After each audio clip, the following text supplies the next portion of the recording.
নমস্কার বন্ধুরা, কেসি কিচেনে সবাইকে স্বাগত। আজ আমি হাজির হয়েছি লাউয়ের একটা ভীষণ টেস্টি রেসিপি। এরকম লাউয়ের রেসিপি কিন্তু ভাত কিংবা রুটি সব জিনিসের সাথেই খেতে ভীষণ ভালো লাগে। যারা লাউ খায় না তারাও কিন্তু এইভাবে যদি বানিয়ে দাও তারাও খেয়ে নেবে। একঘেয়েমি লাউ খেয়ে খেয়ে আমরাও বোর হয়ে যাই অনেক সময়, তাই যে কোনো সাধারণ সবজিটাকে একটু অন্যভাবে ঘুরিয়ে ফিরিয়ে বানালে কিন্তু তার স্বাদ ভীষণ ভালো হয়। আর এইভাবে যদি লাউয়ের তরকারি বানাও তো এইটা দিয়ে সমস্ত ভাতটা খাওয়া হয়ে যাবে। চলো রেসিপিতে চলে যাই। রেসিপির জন্য দেখো আমি একটা লাউ নিয়েছি। লাউটা কিন্তু বেশ বড়, অতটা আমার দরকার নেই, আমি অর্ধেকটা দিয়েই বানিয়ে নেব। দেখো লাউটা আমি খোসাটা ছুলে নিয়ে ধুয়ে নিয়েছি বেশ ভালো করে, তারপরে এরকম বড় বড় সাইজ করে কিন্তু কেটে নিয়েছি। আর পুরো রেসিপিটা দেখার একদম আমার অনুরোধ রইল, তোমরা অবশ্যই পুরো রেসিপিটা দেখবে, তারপরেই লাইক কমেন্ট করবে। দেখো তারপরে এইদিকে আমি 1 কাপের মতো গোটা মুগ, সোনা মুগ যেটা আমরা ডাল করি, সেটা আমি প্রায় 1-2 ঘন্টা আগে ভিজিয়ে রেখে দিয়েছিলাম। এবার আমি ওটাকে জলটা বেশ ভালো করে ছেঁকে নেবো। ছেঁকে নিয়ে একটা মিক্সির জারের মধ্যে সমস্ত ডালটা আমি দিয়ে দেবো।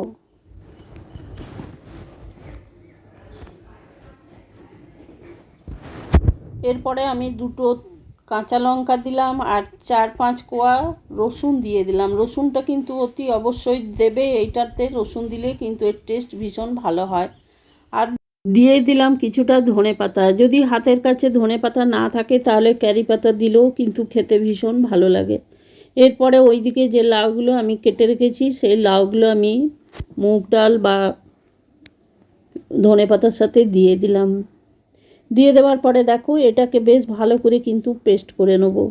এই পেস্টটা যেহেতু লাউ দেওয়া আছে সেই জন্য একটুখানি পাতলা হবে। আর মুগ ডাল আছে, যদি ছোলার ডাল দিয়ে করো কিন্তু এতটা পাতলা কিন্তু হবে না। লাউ থেকে সমস্ত যে জল বেরোয় তাতেই কিন্তু এটার ব্যাটারটা পাতলা হয়ে যায়। সমস্ত ব্যাটারটা দেখো আমি ঢেলে নিলাম, একদম পাতলা পাতলা হয়ে আছে। এটা একটা ছোট বাটির হয়ে গেছিলো, সেই জন্য আমি একটা বড় বাটির মধ্যে অফ ক্যামেরাতে ঢেলে নিলাম। ঢেলে নেবার পরে দেখো একটুখানি ফেটিয়ে নেবো চামচ দিয়ে। ওইদিকে আমি ফেটিয়ে রেখে দিলাম। এইদিকে মশলাটা করে নিই। দেখো কিছুটা আদা দিলাম, কয়েকটা কাঁচা লঙ্কা আর একটা দিলাম টমেটো। এইগুলোকে আমি পেস্ট করে নেবো। পেস্ট করে ওইদিকে মশলা হিসেবে করে নিলাম, করে রেখে দিলাম। এইদিকে দেখো ফিরে এসে দেখো ডালের ব্যাটারটা আমি দেখাচ্ছি, পাতলা কিছুটা একটুখানি বসে গেছে যেহেতু মুগ ডাল আছে। এরপরে কিন্তু এটাকে ঘন করবার জন্য আমি প্রায় 2 চামচের মতো বেসন দিয়ে দিলাম। বেসনটা কিন্তু দিতেই হবে, লাউ দেওয়া আছে যেহেতু লাউয়ের সমস্ত জল কিন্তু এটাতে বেরিয়ে যায়। বেসনটা দিয়ে একটুখানি বেশ ভালো করে কিন্তু চামচে করে নাড়িয়ে এটাকে ফেটিয়ে নেব। দেখো আমি বেশ কিছুক্ষণ সময় নিয়ে ফেটিয়ে নিয়েছি। এবারে আমি ছোট চামচের 1/2 চামচের মতো কালো জিরে দিলাম আর দিলাম পরিমাণ মতো নুন।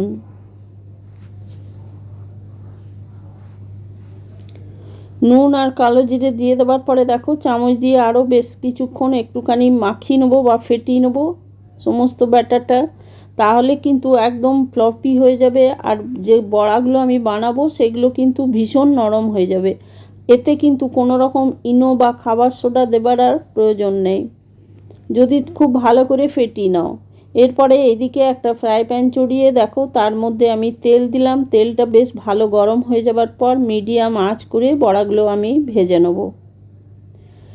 লাউয়ের তরকারি আমরা বাচ্চারা তো খুব সহজে বা বড়রাও অনেকে খেতে চায় না, কিন্তু এইভাবে যদি লাউয়ের তরকারি বানিয়ে দাও তাহলে কিন্তু খুব সহজে খেয়ে নেবে।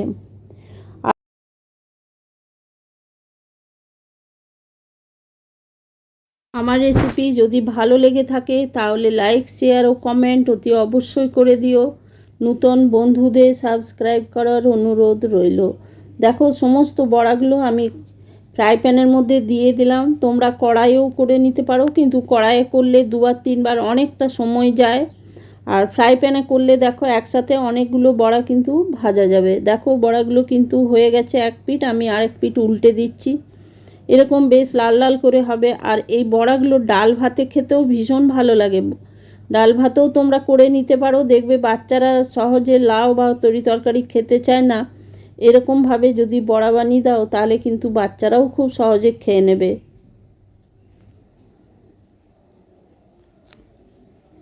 দেখো সমস্ত বড়াগুলো কিন্তু আমি উল্টে পাল্টে বেশ ভালো করে ভেজে নিলাম। আর বড়াগুলো ভীষণ নরম হয় এইভাবে যদি বড়া বানাও। এবারে আমি দেখো ফ্রাই প্যান থেকে সমস্ত বড়াগুলোকে উঠিয়ে নিচ্ছি। এগুলো কিন্তু হাই ফ্লেম করে করা যাবে না, তাহলে কিন্তু ভেতরটা কাঁচা থেকে যাবে আর উপরটা পোড়া পোড়া হয়ে যাবে। এরপরে আরও যেটুকু ব্যাটার আছে সেটা আরেক ব্যাচ আমি এটার মধ্যে দিয়ে দিচ্ছি। তোমরা তো লাউয়ের তরকারি অনেকে অনেক রকমভাবে বানিয়ে থাকো, এইভাবে একদিন বানিয়ে দেখো, খেতে কিন্তু ভীষণ ভালো লাগে। এটা ভাত বা রুটি দুটোতেই কিন্তু খেতে ভীষণ ভালো লাগে। দেখো বড়াগুলো আমি ওইদিকে তুলে নিলাম, এইদিকে একটা কড়াই চড়িয়ে তার মধ্যে ছোটো চামচে 2 চামচ তেল দিয়ে 1 চামচ গোটা জিরে আর দুটো শুকনো লঙ্কা দিয়েছি, আর দিয়েছি একটা স্টিক দারচিনি আর 2টো এলাচ। ওইটা বেশ ভালো করে তেলের মধ্যে একটুখানি ভেজে নেবার পর একটা পেঁয়াজকে আমি ছোট করে কেটে রেখেছি, সেই পেঁয়াজটা দিয়ে দিলাম। এর মধ্যে কিন্তু রসুন আর ব্যবহার করব না, তাহলে কিন্তু লাউয়ের তরকারিতে তরকারির মধ্যে রসুনের গন্ধটা খুব সহজেই চলে আসে, কিন্তু বড়াতে দিয়েছি আমি ওইদিকে, সেই জন্য আর এইটাতে আমি রসুন ব্যবহার করছি না। শুধু পেঁয়াজ বা গুঁড়ো মশলা দিয়ে দেখো রান্নাটা করব, খেতে কিন্তু ভীষণ ভালো লাগবে।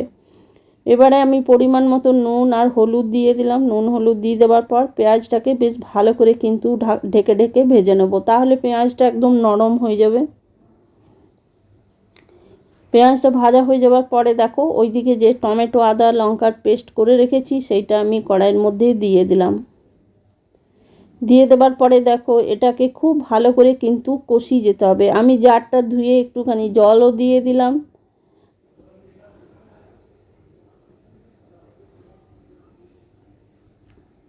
এবারে আমি এটা ছোটো চামচের 1 চামচের মতো ধনে গুঁড়ো দিলাম, আর দেখো ছোটো চামচের 1 চামচের মতো আমি জিরে গুঁড়ো দিয়ে দেবো।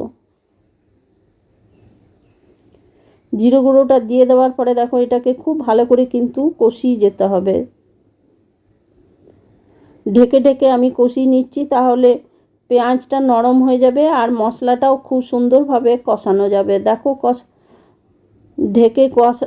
ঢেকে দিচ্ছি আর খুলে খুলে কষাচ্ছি, তাহলে কিন্তু পুরো মশলাটা খুব ভালো করে কিন্তু কষানো যাবে।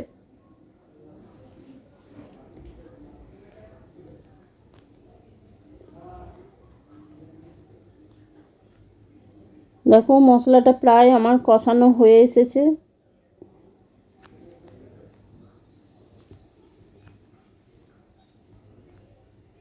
যে কোনো তরকারি কিন্তু হাতে একটু সময় নিয়ে ধীরে সুস্থে বানালে কিন্তু সেই তরকারি খেতে ভীষণ ভালো হয়, তার স্বাদও খুব ভালো হয়। দেখো সমস্ত মশলাটা আমার কষানো হয়ে গেছে। আমি মিনিট 3-4 ধরে মশলাটা কষিয়ে নিলাম। কষিয়ে নেবার পর আমি এটাতে জল দিয়ে দিলাম। জল দিয়ে দেওয়ার পর ঢাকা দিয়ে আমি বেশ কিছুক্ষণ রেখে দিলাম। তারপরে ঢাকা খুলে মোটামুটি 2-3 মিনিটের পর দেখো খুলে দেখাচ্ছি ঝোলটা একদম ফুটে গেছে। এবারে আমি ওইদিকে যে সমস্ত বড়াগুলো করে রেখেছি সেই বড়াগুলো আমি ঝোলের মধ্যে দিয়ে দেবো। বড়াগুলো খুব বেশি নরম আর বেশিক্ষণ কিন্তু ফোটানোর প্রয়োজন নেই, 2 মিনিট ফুটিয়ে নিলেই কিন্তু বড়াগুলো একদম তৈরি হয়ে যাবে। আর খুব বেশিক্ষণ যদি এগুলো ফুটিয়ে নাও তাহলে কিন্তু ভেঙে যাওয়ার ভয় থাকবে। দেখো 2 মিনিট পরে আমি ঢাকা খুলে দেখাচ্ছি, ঝোলটাও কমে গেছে আর বড়াতে ঝোলটা একদম টেনে নিয়েছে। এরপরে আমি দেখো গ্যাসটা বন্ধ করে দিলাম। গ্যাসটা বন্ধ করে দিয়ে ঢাকা দিয়ে বেশ কিছুক্ষণ রেখে দেবো, তাহলে আরেকটু মাখো মাখো তরকারিটা হবে। দেখো আমি ঢাকা খুলে কিছুক্ষণ ঢাকা দিয়ে রেখে দেওয়ার পর ঢাকা খুলে দেখাচ্ছি কত সুন্দর আর কত লোভনীয় হয়েছে তরকারিটা। দেখো এটা একদম খাবার জন্য আর এরকম পারফেক্ট আর খুব সুন্দর টেস্ট হয় এটা। তোমরাও একদিন বানাও, বানিয়ে দেখো, অসম্ভব ভালো লাগবে। তোমরা সকলে ভালো থেকো, সুস্থ থেকো। ফিরে আসছি পরের রেসিপি নিয়ে।